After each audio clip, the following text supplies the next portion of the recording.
Hey everyone. Today I'm going to show you how to fix Dola AI lag issues, a full guide for 2026.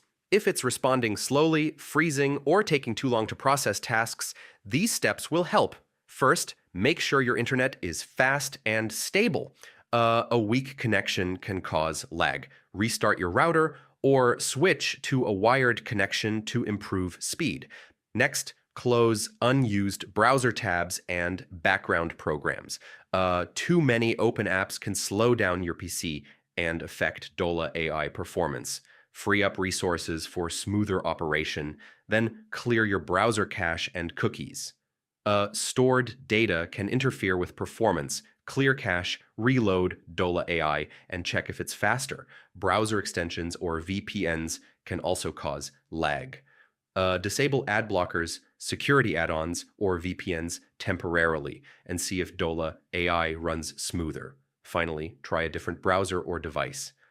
Switching from Chrome to Edge or from PC to laptop can improve performance and help identify if the lag is local or account-based.